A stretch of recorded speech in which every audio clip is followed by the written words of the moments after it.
I feel like I would have more fun auditioning than getting the part. I know that's big talk to say, but I just think it'd be funny just to be like, ah, crap, I got that role. I've literally been told that that is the ideal attitude that they want everybody to have in the audition room. So I don't know why you quit, because it seems like you'd be booking all the time. I don't want a book. Yeah, I don't even. Uh, I wouldn't want the money I get from this role. Nah, give this role to Madison, quick. Yeah.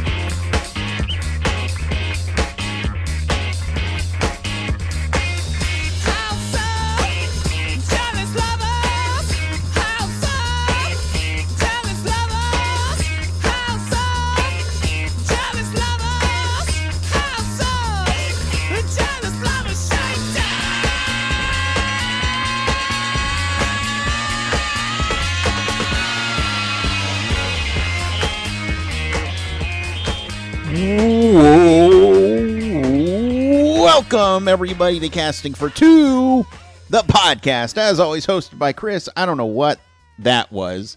Welcome, everybody, to episode number 392.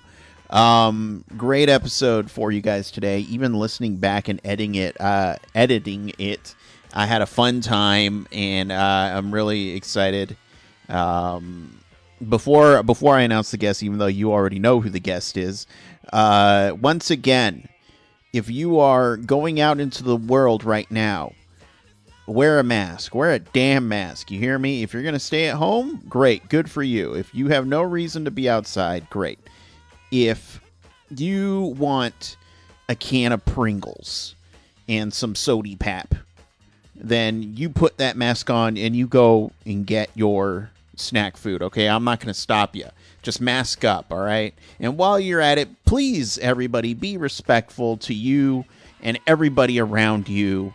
We're all in this situation we call Earth/world together. Let us all treat each other like decent human beings, all right? That's all I'm going to say. Once again, the motto of the podcast, wear a mask and be decent and friendly towards each other. And back to the episode. My guest today is a fantastic actor based out of Vancouver, Canada. And once again, I know I say this every time I have a Canadian guest. You all know how much I love my Canada. But after this recording, he actually won a 2020 Leo Award for Best Supporting Actor in the Hallmark movie Right Before Christmas. And that's right as in writing. And I'm super happy for him. I wish I chatted with him after the awards so that I can get his autograph. I don't know. An award winner on my podcast. Madison Smith is here, and again, wonderful, phenomenal time chatting with him. But I'm done talking. Let's get into this episode so you all can hear. All right. So sit back, relax, and Madison, take it away. Hello, Chris. How are you? Madison, it's going well. How are you doing? I cannot complain at all. Thanks for asking, though. You know, it's always appreciated. Yeah. But if you could complain, what would that be about? Ooh, what would I complain about if I could complain right now? I mean, you know what? Let's use this one. I've never done this. This is your only shot to complain about something. Let's do this. Let's see. Now, this is a complaint just because I miss baseball, and I would love to be out either watching or playing baseball right here and now. Now, that is not me saying that I wish things were less restrictive, because I think it's better safe than sorry. But, however, I miss baseball like I couldn't even explain. Now, okay, so what's your team? My team, I mean, I'm in Canada, so I got to root for the Blue Jays. Okay. But, if I'm going for a National League team, I'll definitely say the Dodgers. I mean, that's just, I went to a Dodger game 2 years ago, and going to Dodger Stadium for the first time was, I mean, it was magical. Gotcha. Okay. Nothing wrong with that. I How about you? Who's your team? That's the question. Yeah, baseball. I think it's a lot of fun to be at the games. Hmm. If I'm watching on TV, I probably would just get bored. Really, and I have gotten like, oh, okay, and I'll check. And I'll say this, yeah, when it comes to professional sports, I mean, depending on what you played as a kid, Yeah, everything is good live. Some yeah, things are okay on TV. If you played baseball, watching baseball on TV is so intricate because people are like, all you ever see is the pitcher and the batter. But at the same yeah. time, like, what else do you want to be watching? Would you rather be seeing the guy in left field scratching his balls? Probably not. Like, Some most people like, do. but then my fiance just got really into watching football with me last season because, whenever we watched on TV, she didn't really get it. To a point, football on TV, if you don't know the game, looks a lot like chess because it's Hmm. just like you're moving 10 yards this way and then the other team comes 10 yards.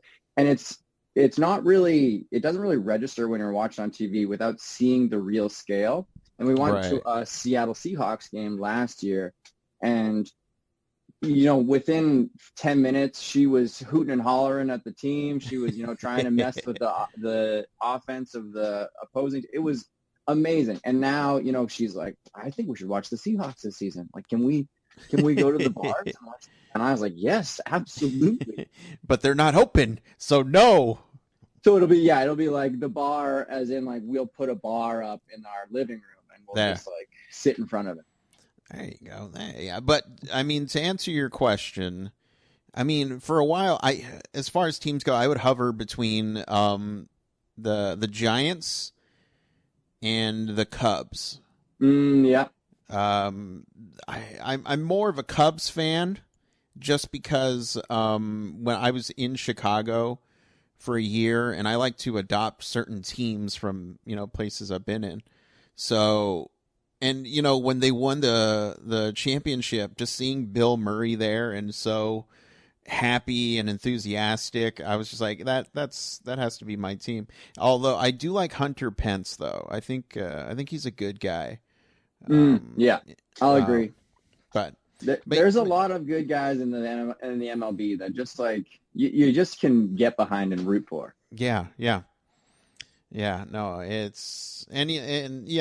football, that's a whole nother can of worms. I used to play football. I used to love football. And now, even before, when all the drama started happening in football with Kavanaugh, I was just like, I'm like, why is this a thing? Why are they getting mad at him? I don't understand this. And then it just became so political. I was just like, I'm done. I can't do this anymore. It was, I mean, I wonder how many of them wish they could just go backwards and be like, Oh, yeah, we're being stupid.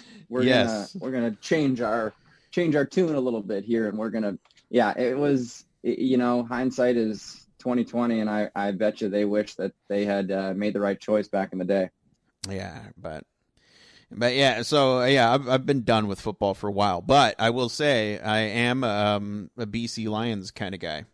Ooh, Yeah. I'll say that. Yeah, Yeah. like when it comes to the Lions, like I enjoy rooting for my home team, but I'll Hmm. say this, and this is maybe sacrilegious as a Canadian. I find the CFL is like, I don't even know. It's like they are complaining that someone else is faster than them. So then they should get to start further up and also should get more fans because they're worse. Like it's like the NFL, or the CFL came first. Yeah. The NFL came and we're like, you know what? We're going to make the field smaller Yeah. and we're going to give you more downs to try and get it. And guess what? It was way more exciting. And then Yeah. the CFL was like, hey, I mean, maybe you want to watch that more exciting game, but wouldn't you rather watch the first game? And I was like, Right. no, be more exciting. Oh man.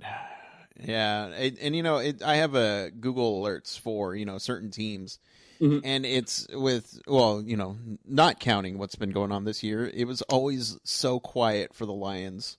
Oh, And yeah. it'd just be like, there'd be like, oh, fan did this in the stadium versus not the actual team. And I'm like, No, all right. exactly. It was never anything. And like when there's only 8 teams in the league and 6 of them make the playoffs, I mean, it's like, I'm sorry. Like you can't be you it's just for me. Don't get me wrong, like there was 10 teams in my my youth baseball championship league when I was in the province I was in, but Yeah.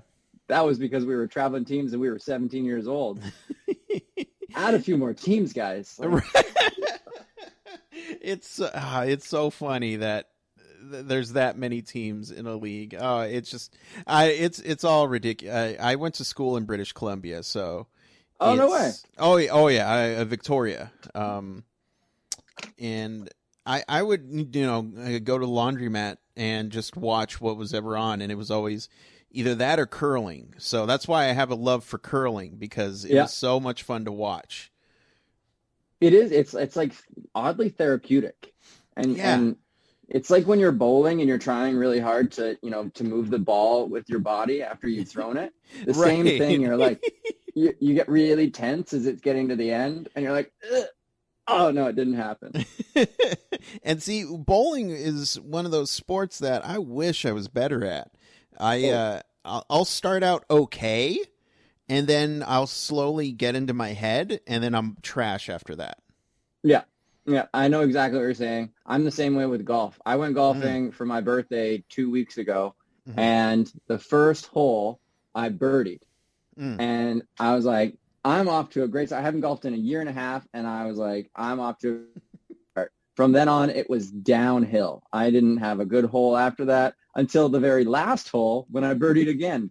So I was really good at the beginning and the end, and if we just took out the middle, I'm a great golfer. I mean, it's your birthday. You could have just said that. We're only I recording the scores for the first and last holes.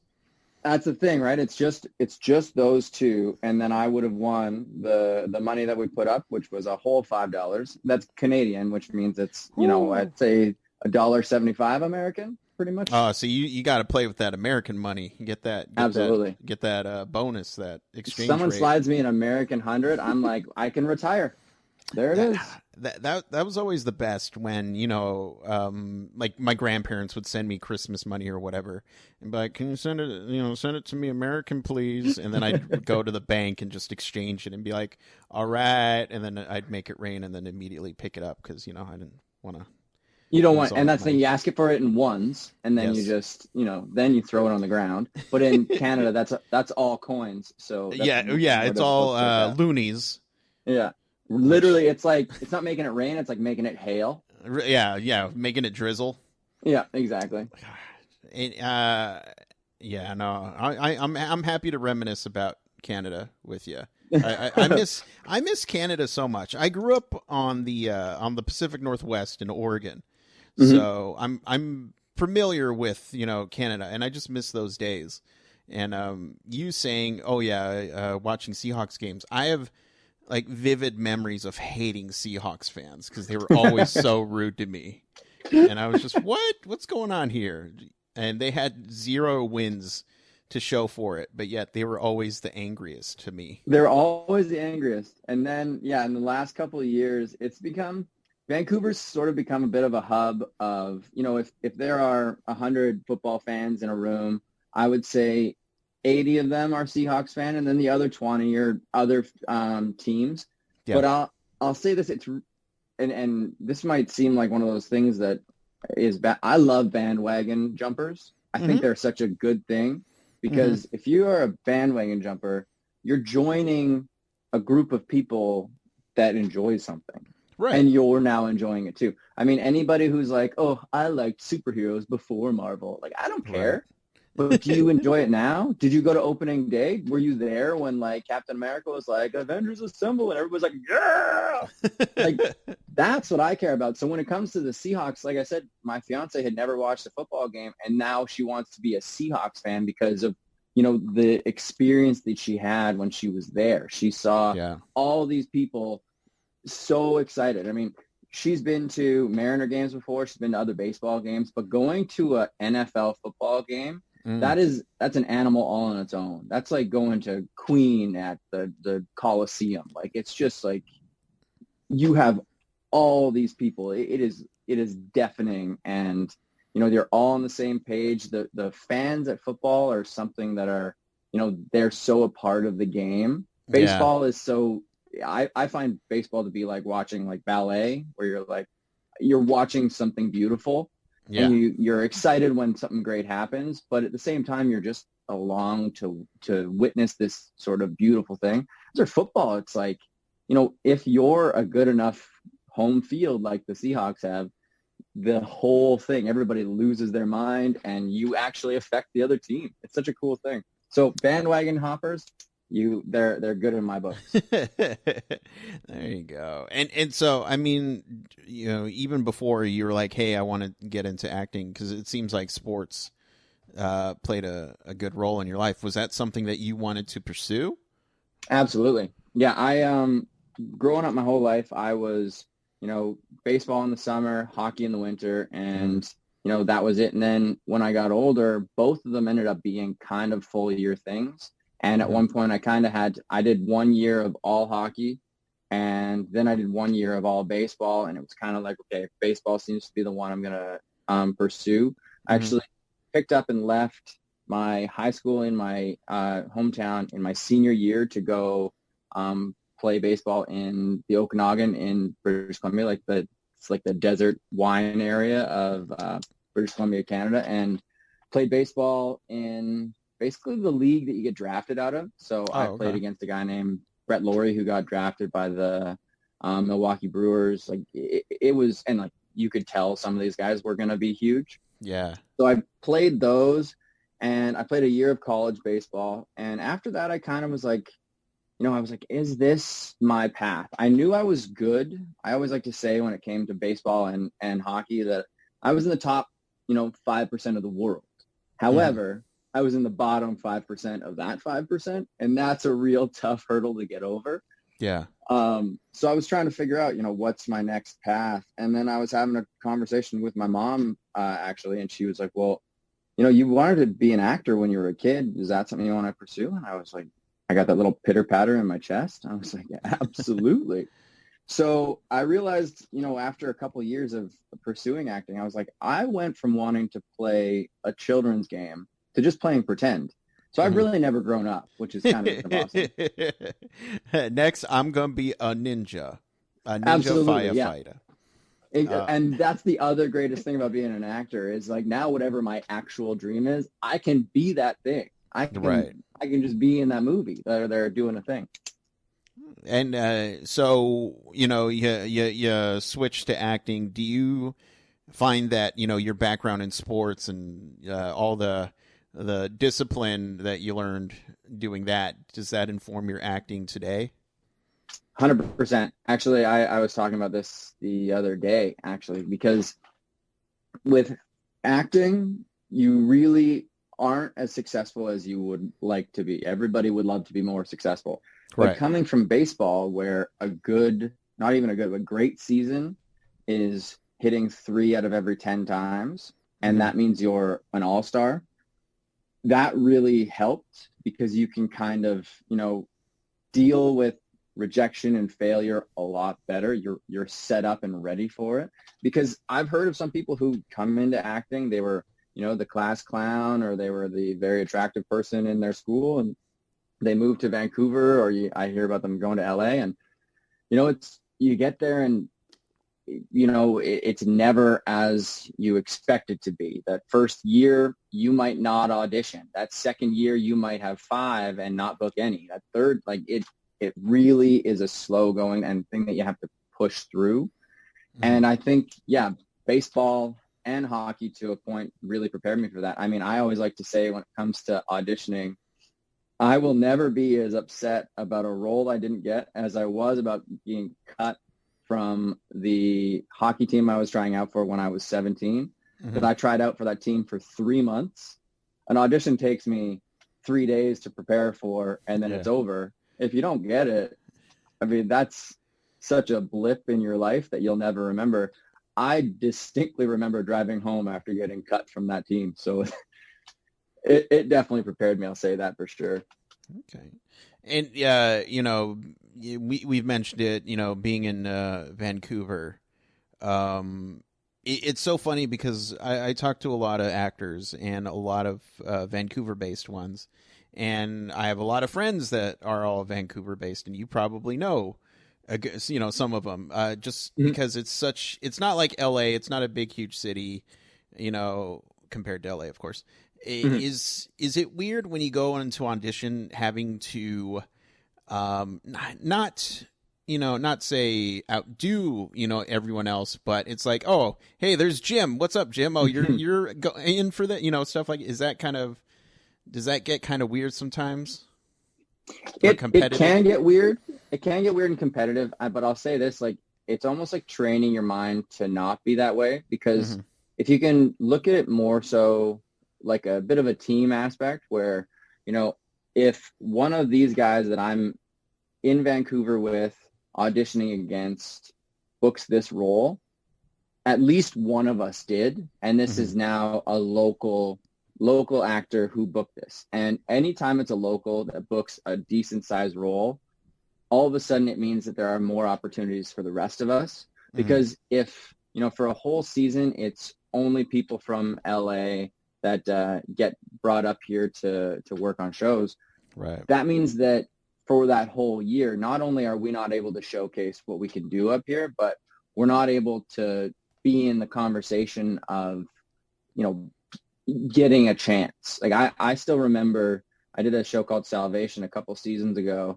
Hmm. And I did 11 episodes of that show or sorry, I did 9 episodes of that show. And I remember my third episode, I think it was almost 15 pages in one day. We basically did all of my scenes in one day. Oh, It wow. was just me and another actor, and I was over the moon excited. But I was also really honored that I was given that opportunity and given that that respect and that that leash a little bit. Like Hmm. they kind of went, okay, we're gonna trust this Vancouver kid to, he's gonna tell the story, and this episode is gonna rely a lot on him being able to deliver.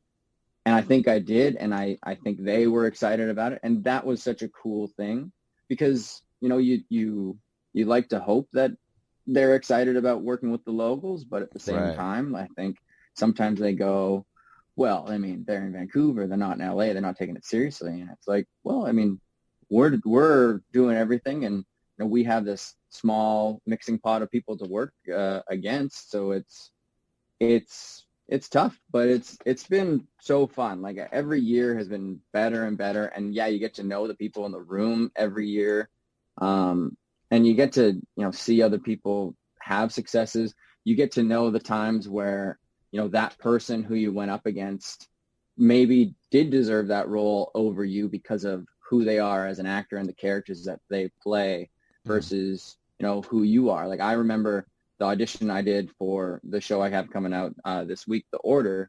I was going up against a few guys that I remember seeing in huge blockbuster movies that I've watched in the last couple of years, and I was like, oh, I'm going up against him and him. And you don't sort of look at it too much as this man's got a better resume, but it's like we all have our own bag of tricks that may be right for this role or it may be right for another role, but no one is which way better. We're all sort of vying for our shot to show what we got. Right, right. And I can't tell you, not to brag, but I do watch a lot of movies, and it's always funny seeing, uh, since I know, a peek behind the window, I can always, know where movies are shot, throughout the world. And there's always a couple actors that'll be like, oh, this is Louisiana because that girl was in that movie and that movie and that, and it's just, it's always fun Easter eggs for people at home to be like, oh, okay, this is Vancouver because that person is in that one and that one, and then but I think that's I don't know. It's always cool. I've always just looked at the background when it comes to movies, just kind of okay, we get there's the main actor, but who's behind that guy? And it's always fun to just kind of track and see how they're doing. And Absolutely. Yeah. Sometimes they're honestly the standout. I mean, a guy I know he was one of the supporting characters in Sonic the Hedgehog with Jim Carrey, and he was his right-hand man. oh And yeah. yeah, his name's Lee, and Lee is a Vancouver actor who, if you ask me, made Jim Carrey even funnier because of his deadpan ability to just be with Jim Carrey on the day, letting him do his thing. If he's not that guy, Jim Carrey isn't as funny as he is, isn't as good as he is. And yeah, looking at the people that are supporting are always the key. I remember even a conversation I had with my agent because, I got really lucky. I have an agent who manages expectations. Everybody who starts acting, they kind of go, okay, my 5-year goal is I'm going to be, on a movie poster for a Marvel movie. And you're like, okay, take it easy. So I remember having a conversation. Yeah, it's doable. We'll get the Photoshop guys down here. No worry. We'll get that done today. No problem. I love it. Perfect. Sounds good. I'll have my email ready. But yeah, when you kind of manage expectations, I remember talking with my agent a few years ago, and I had an audition for a series lead, and it went really well. I felt really good about it, and I went and I talked to her, and I was like, hey, I think you should keep your phone on because I think I may have blown them away. And she went, okay, Madison, sit down. And I went, oh yeah, what's up? Did they already call? Is that? She goes, okay, Madison, that's not going to happen. And I was like, but it went really, no, Madison, hold on. Not going to happen. What you need to do is you need to book, a number 9 or 10 on the call sheet and do 2-3 seasons of that. And then you can book the series lead. Yeah. But like expecting to book the series lead kind of with no, clout or resume behind you. It's not something that any actor should go in expecting. I think any time you get a chance to audition for anything, especially large stuff, don't look at it as a negative or the wrong kind of positive either. Like you can go into an audition and go, okay, I'm not going to book this. And you could go, I'm just going to, I'm not going to put too much work into it because what's the point? Or you can look at it and go, okay, this role's not for me. There's a 1 in a million chance, which is still a decent chance, but a 1 in a million chance that I'm going to book this. However, I could do a good job for this casting director, and I could showcase for them that I have done my work. I'm a person you can bring in again, and I'm a person who you can rely on to be in the conversation. Mm-hmm. Maybe my resume right now doesn't offer me the ability to be in this conversation, but I want to showcase that you can believe that I will in the future. And there was a Bryan Cranston video a long time ago when he talked about, booking the job isn't your job, but auditioning is, and performing for the people you're in front of. It changed my whole outlook because it made auditioning fun again. I was trying to make the person that I was acting for, who maybe wrote this, maybe has a vision of how it's going to go, and I was trying to make them happy. I was trying to go, okay, I think I know what you are looking for. I think I've found how to do this character, and I'm going to show you that. If you like it, great. If it's not what you want, that's great too. I've done my work, and I've put in my part of this, and if you want to collaborate with me, then great. Mm-hmm. If not, thank you so much. But going into it like it's a fight, or as if you've already lost something because you didn't book, that's the tough one, and that's what I've tried really hard to avoid. Gotcha. Yeah. No, I'm not an actor by any means, but there was a period where I was just going to audition because I just wanted to see what it was like. Mm-hmm. And I remember getting, and I've told this story on the podcast, but I'll tell you. Sounds good. There was this script that I was sent, and the role was for a drug dealer, and mm-hmm. Honestly, this was I want to say maybe 12 years ago. I'm still pretty much the same guy, except super drug free back then. Never hung out with a drug dealer. Didn't even know where to buy drugs. So I was just like, I don't know how to be a drug dealer. So I just went in there and just like hey, I'm a drug dealer. Hey, let me sell them drug. No, I didn't do that, but I remember I did it, and um, they were just, oh, okay. Do you want one more? And I said, yeah, I'll take one more, just because, yeah, I knew it was gonna. So what I did was, to be more fierce, I took the script and I slammed it down on the floor, waking everybody up, Ooh. including the person who was behind the video camera. And then I did all the dialogue. But that felt very nice to just be like, yeah, let's. You want to get nuts? I'll get nuts. Yeah, no problem. Yep. I didn't get that role, but it's okay. I still And don't but know. Yeah. like it seems like you look back on that time though, and you go, "Hey, like that was fun. I remember that. I remember, shaking off the cobwebs. I remember like, trying something new. Like that's the fun part." I feel like I would have more fun auditioning than getting the part. I know that's big talk to say, but I just think it'd be funny just to be like, ah, crap, I got that role. Now I actually, I just want to audition, just because I don't know. It seems audition with no outcome in mind, just to get out there, and I don't know. I feel like that would be fun for me to do. I've literally Time been told, wasting for everyone, yeah, but I've literally been told that that is the ideal attitude that they want everybody to have in the audition room. So I don't know why you quit, because it seems like you'd be booking all the time. I I don't don't even want a want this book. job. Yeah, I don't even. Uh, I wouldn't want the money I get from this role. You nah, could keep it. give this role to Madison, quick. Yeah.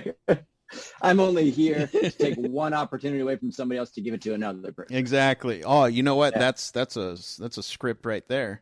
Yeah, So I maybe. always like to say I would win American Idol, but I just choose not to because it's not my dream. Okay. Yeah. P.S. That is only funny if you know that I'm a terrible singer. Oh, okay. Like Well, I know now I you're not know. supposed to explain your joke after, but I had to because it was like maybe people are just gonna think that I'm a good singer and they'll be like messaging me like, "Hey, I heard yours." No, I'm not. Well, I've had a now you need to book a role where you're forced to sing and you have to learn. So here's the thing, like I've had a couple of auditions in the past where I've had to sing on tape, and if there's acting as well as singing, I'll do it. I've Mm-hmm. had two times that they've been like, so we don't have sides yet, but we want to wheedle it down from we want to go down to like, whoever's a good singer and dancer. So just send us a video of you singing a song for 30 seconds and a short improv of you dancing. And I'll email my agent. I'll be like, hey, thank you so much. Hope you're having a great day. I won't be doing this, but also you're fantastic and thanks again. But pretty much make sure you know I'm not doing this at Mm-hmm. all because I can't sing and I can't dance.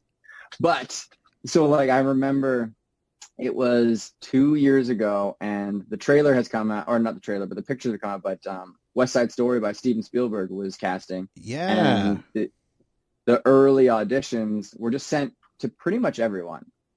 And I got one of the auditions, and they had the song Maria Mm. from the classic movie, and they sent it. And I was snowboarding that weekend, so I was like, oh, you know what I'll do is I'll be playing it the whole time in my ear, Yeah. and then I'll just like sing it on the mountain. No one's going to hear me. It's great.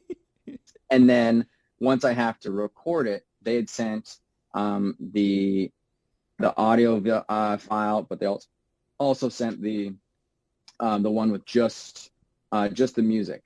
Mm-hmm. So I go to record it, and the music is a little different than what I've been doing because I use my Apple Music to use it. Yeah. And I was like, okay, this seems weird. And I go to the link that they sent me for the actual like singing of it. And it is 1,000 times higher than I thought I could ever get to.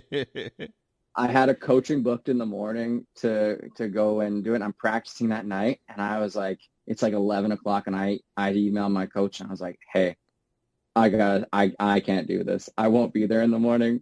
You can give anybody else my spot if you want. I'm so sorry, but this is not going to work out.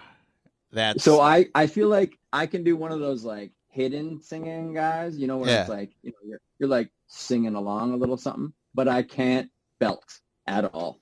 Gotcha. Okay. Okay. And that's fair. I I was trying to think. I don't know. There are a lot of roles where see the only person that popped in my head was like Zac Efron, which he couldn't sing before.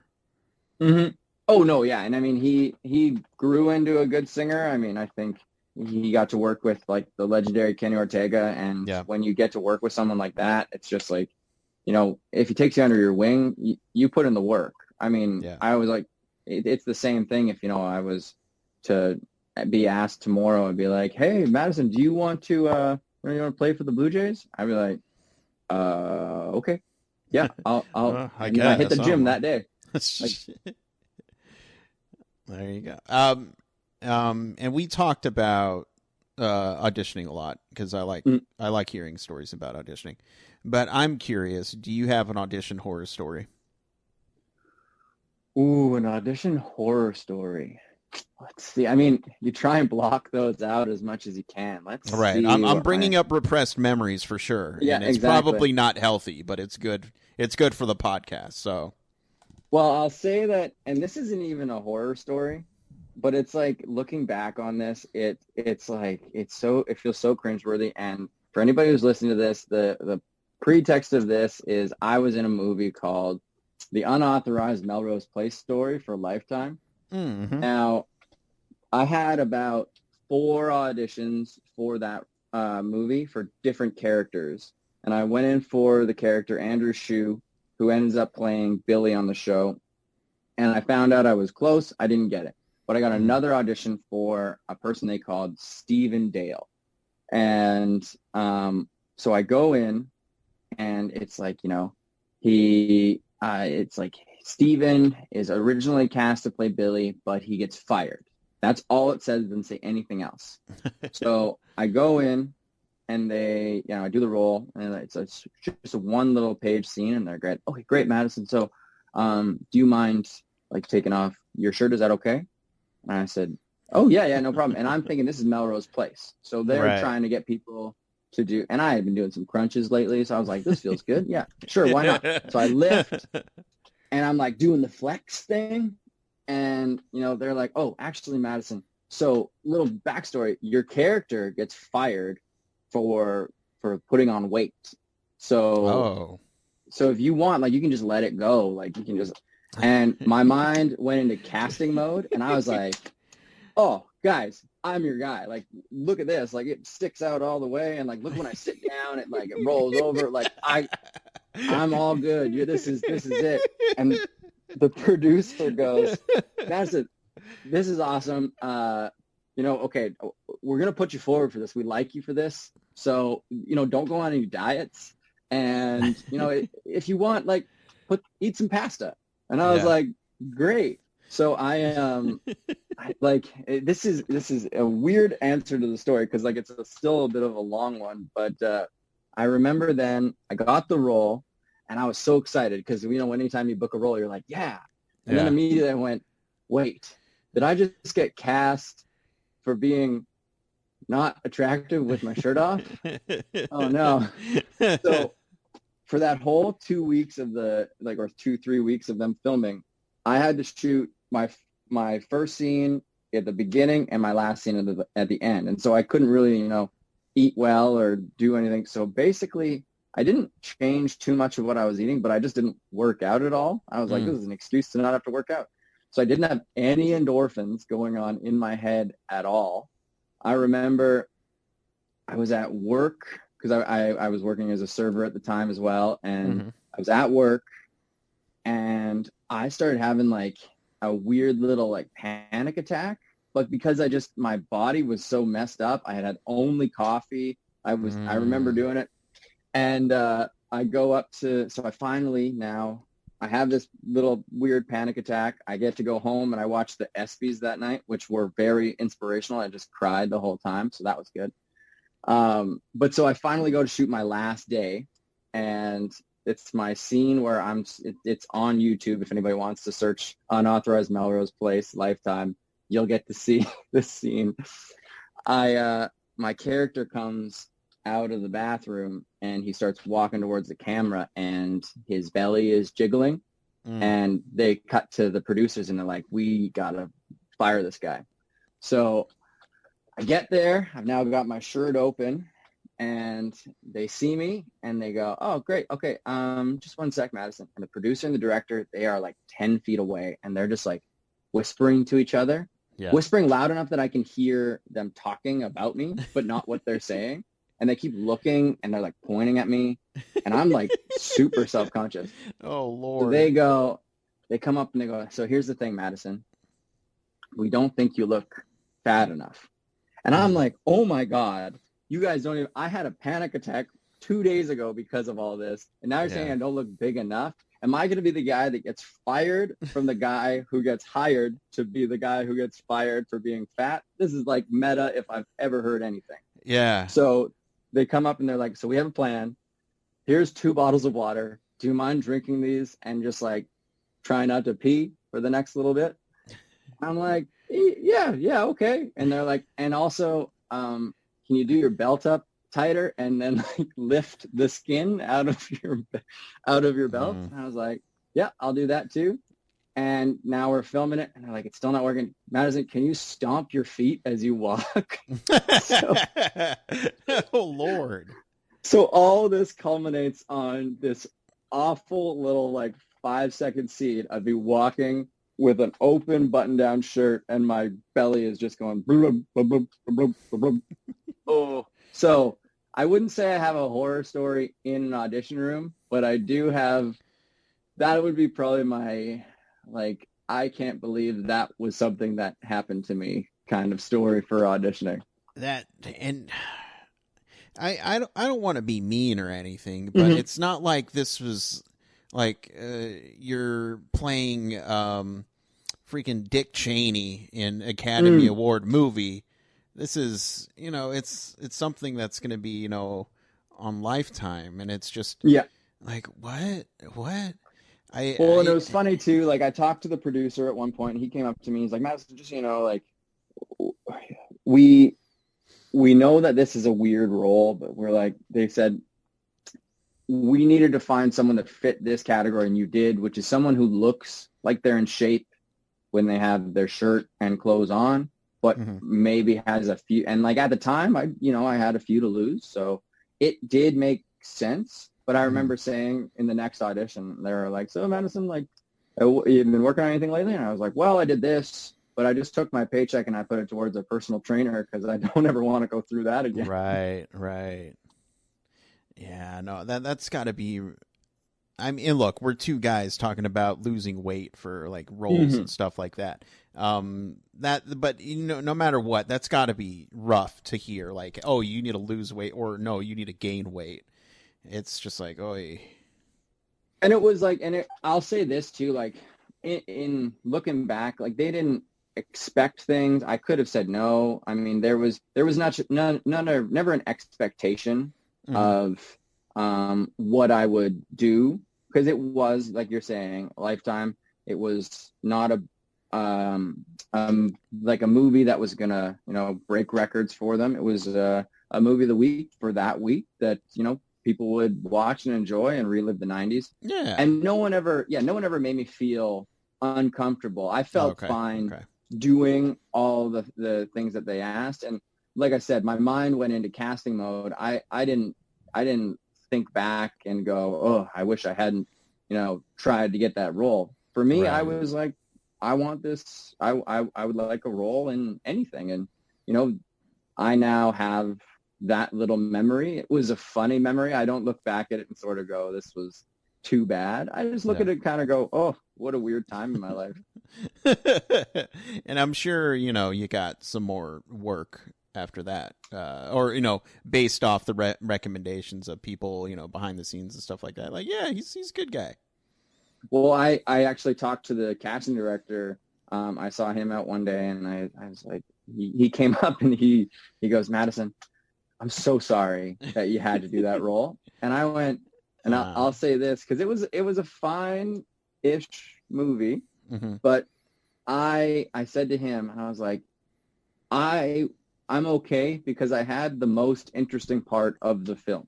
Yeah. If Yeah. if you rewatched it, it doesn't, it's just a story where they talk about, what happened for the show Melrose Place, which was the only real story for Melrose Place. Was kind of like we almost got canceled and then we didn't, and then we almost got canceled and then we didn't, and then my story, was this guy who got cast off of how he looked with his shirt off, and then after getting the role celebrated with his buddies too much, and now wasn't what they were expecting. And this is the 90s too, so Right. it wasn't as much of a you could just do that and you could be like, well, we're gonna find a better guy with the shirt off. Right. So I talked to him and I was like, don't worry too much, because like I said, I had the best part of the movie. I didn't get to be the one of the leads that got to be in the whole thing, but I had a memorable scene that everybody that has watched it remembers, and you might not remember anything else. There you go. There you go. It's all about taking having a better perspective on things, I should say. Mm-hmm. And like for anybody who is listening and sort of goes, I was never in a place where I felt uncomfortable. Yeah. And I don't think anybody should have to deal with that if they are. If anybody ever says to you on set, and this is for men and women, like, we want you to do this and it's for the movie. And if it's something you're not comfortable with, the key is to just, speak that out. And, I was comfortable with what that was. That was a funny kind of thing. But if I wasn't, I would have said something and I wouldn't have done it. So that's I think one of the big takeaways is knowing your own line and knowing how to not cross that if it isn't something you don't want to do. Right. Right. Yeah. No, I think that's especially during these times where everyone is kind of reevaluating things that, for better and worse, it's just like, what, if something's wrong, speak up. Don't be afraid. Just speak up. And especially now, yeah. I mean, it might Yeah. not have been a thing that was super able to do in past years, but as of now, if you feel uncomfortable and something is happening, now is the time to say no and say why and say it loud and say it proud. We don't need to let these backroom things happen anymore. If you're uncomfortable, you let it happen. If you don't want the door closed of the office that you're meeting in, you say, do you mind if we keep the door open? You don't need to ever be, in a place where you're in a fight from the beginning, but you also don't need to be in a place where you're afraid to speak up. Right. Right. No, I think that's super important. And it all starts with the top, it just drizzles down. So, yeah. Madison, I would like to thank you for this chat. First of all, we've reached the end, unfortunately. But I do feel that I could talk to you for a longer time. So anytime you want to come back, just say the word. But you mentioned earlier you have a show coming out. When this episode comes out, it'll already be out. It's called The Order, and you're in it. And you didn't have to chug 2 bottles of water for the role. Not for this one. Nope. Yes. But for people who are, interested in keeping up with you, everything that you're doing online, where can they do all that? Well, on Twitter and Instagram, it's Maddo Smith 21. You can also search me on IMDb. It's just Madison Smith by name on IMDb, and you can see anything that is coming out in the future. And then, when it comes to The Order, I hope if anybody's listening to this after it's come out, I hope they've already watched and now just listening to me and they're learning a little bit more about me after watching. If not, The Order Season 2 comes out June 18th, and it's going to be insane. I was a fan of the first season, so when I got a chance to audition and actually be in the second season, I was super excited. I got to work pretty closely with Sarah Gray and Jake Manley, and it was, to a point, the best experience I've had on set yet. It was very cool being with an almost all Canadian cast. All the stories we got to do, the producers, the director I got to work with a few years back, and she rehired me again to work on this. The character I get to play is very fun. I get to kind of, stir some stuff up a little bit, and I'm very excited when I get to do that. Nice. It's always fun being able to be like, not yourself and have a different kind of moral code. Absolutely. So yeah, as long as it stays in the show, of course. It stays in the show, yeah. And like that's actually one of the best parts is, when you do have a cast that you enjoy working with, if you're doing anything where you're somewhat of the bad guy, or, you're maybe the intimidating one, as soon as cut gets said, you can say, "So what are we having for lunch today?" Then you're in a good spot. Yeah. And you're not in a place where you're like taking it too far. You're not doing the Joker thing where you're sending bad gifts to people between takes. Like I got to have a blast because between action and cuts, I was one person. And between cut and action, I got to be everybody's friend. I got to meet new people. I got to work with some of the best people I've got to. And I had a great experience. And I don't think that can really happen if you can't separate the two.